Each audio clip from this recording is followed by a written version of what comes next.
आज हम chapter number 6 triangles की अगेन एक बहुत इंपॉर्टेंट थ्योरम पाइथागोरस थ्योरम के बारे में पढ़ेंगे।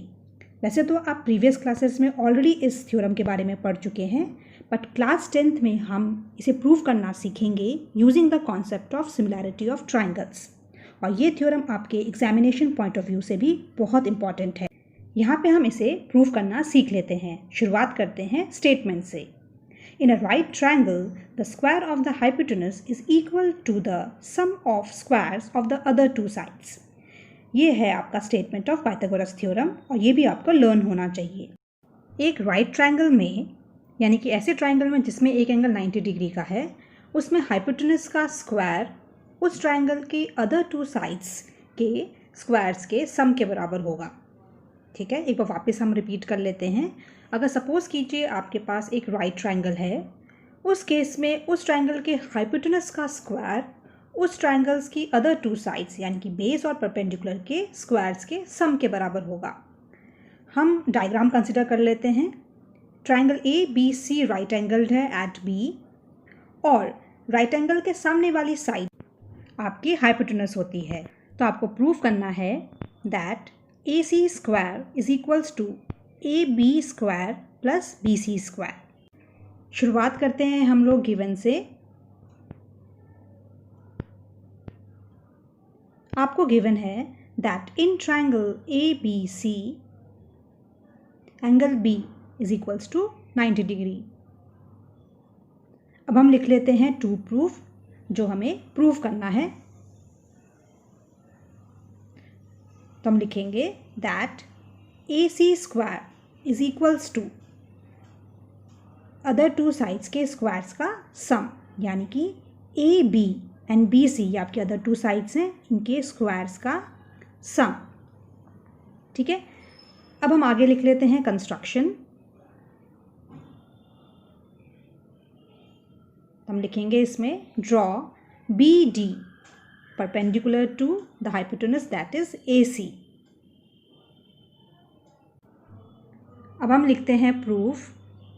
हम यूज़ करेंगे theorem 6.7 of NCERT।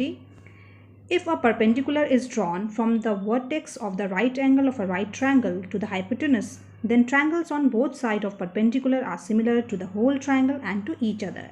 According to this theorem, triangle ABC right angled है at B, तो B से आप एक perpendicular ड्रॉ करेंगे BD to the hypotenuse AC। तब जो आपको दो ट्रायंगल्स मिलेंगे वो ट्रायंगल आपके होल ट्रायंगल के साथ सिमिलर होंगे और साथ में एक दूसरे के साथ भी सिमिलर होंगे। तो इस थ्योरम को यूज़ करते हुए हम लोग लिख सकते हैं कि therefore triangle ADB is similar to triangle ABC जो आपका होल ट्रायंगल है। तो हम बोल सकते हैं that AD upon AB is equal to AB upon AC। ये आपकी करस्पॉन्डिंग साइड्स हैं ऑफ सिमिलर ट्रायंगल्स और ये आपस में प्रोपोर्शनल होंगी। तो हम रीज़न लिख लेते हैं साइड्स आर प्रोपोर्शनल।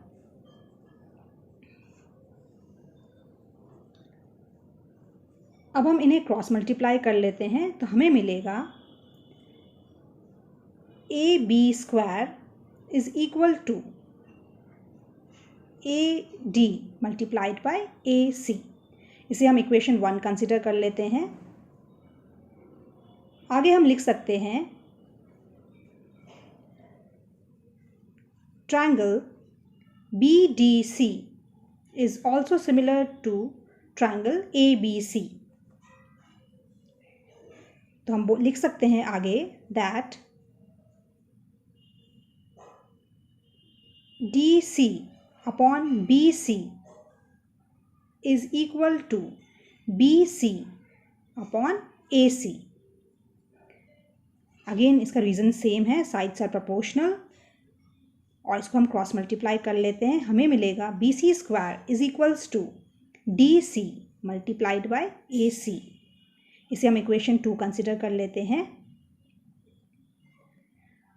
अब हम इक्वेशन 1 और 2 की हेल्प से लिख सकते हैं that adding equation 1 and 2 we get, दोनों इक्वेशंस की LHS और दोनों इक्वेशंस की RHS ऐड हो जाएंगी तो हमें मिलेगा that AB square plus BC square is equal to AD multiplied by AC plus DC multiplied by AC. RHS में हम AC कॉमन ले सकते हैं तो हमें मिलेगा AC multiplied by sum of AD and DC. अब आप देखिए AD और DC को हम AC लिख सकते हैं तो हमें मिलेगा AC multiplied by AC